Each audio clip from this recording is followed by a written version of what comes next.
I went to college at CalPoly, and my GPA, until I took Spanish from Doctora Velasquez, was pretty much a 4.0.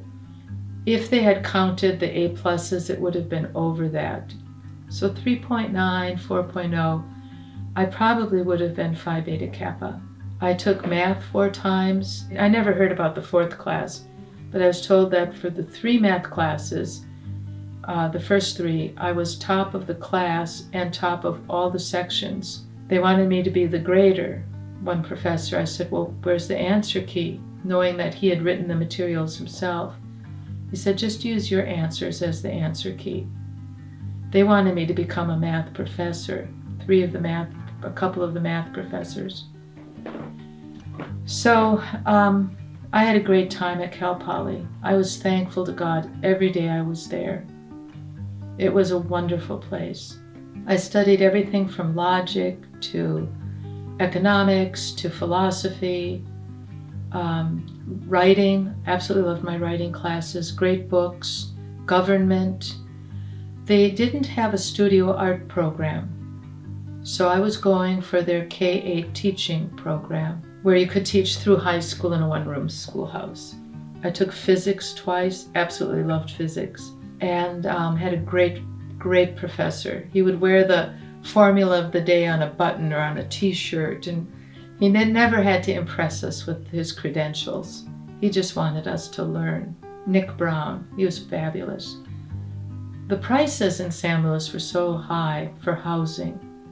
Our ministry had basically folded, and we just were trying to get our feet under us.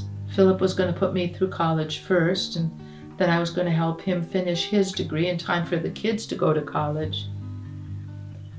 And the grandparents didn't know the children that well, so we prayed and we came back to Wisconsin, the kids and I on the Amtrak train, and Philip taking the 2 dogs and the car and a U-Haul. Well, I have to say, I was really double-minded, like, should we go or shouldn't we? Should we or shouldn't we?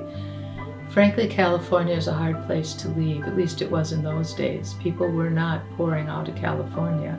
They were pouring into it. So I got on the train with the kids, and just when I thought, oh no, we'll stay, and I was about to get off the train took off, and here we are.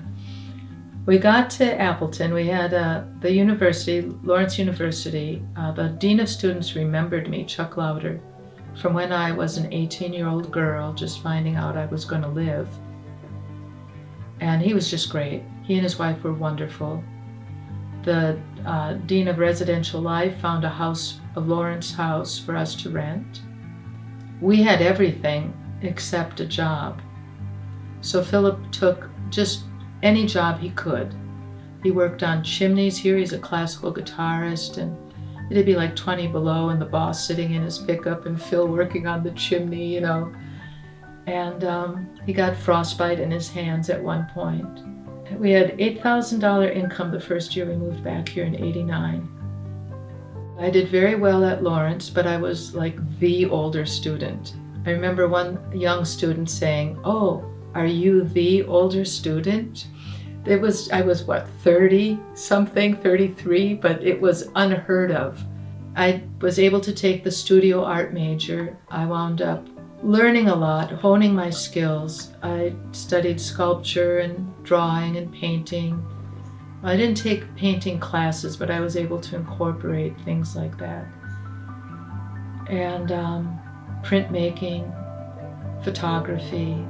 I wound up with a certification to teach art preschool through high school.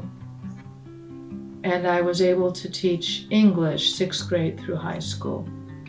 And my units also are halfway toward math certification. I graduated with honors and with about 5.5 years of undergraduate work.